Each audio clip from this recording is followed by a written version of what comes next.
मैं शुरू से ये कह रहा था कि बिल्किस बानो के रेप में, उनकी बेटी की, उनकी माँ की और दूसरे महिलाओं के रेप और हत्या में उस वक्त की बीजेपी की सरकार, जब मुख्यमंत्री नरेंद्र मोदी थे, उन्होंने उन खातियों का साथ दिया था, उन रेपिस्ट का साथ दिया था।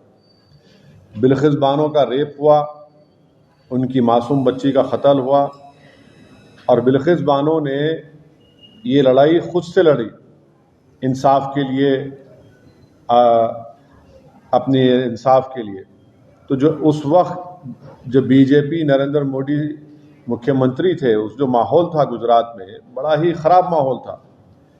तो इसीलिए इस ट्रायल को महाराष्ट्र में शिफ्ट किया गया। और ये बात आपको याद रखना चाहिए कि बीजेपी ने ही इन रेपिस्ट को छुड़ाया जिन्होंने बिल्किस बानो से जुल्म किया।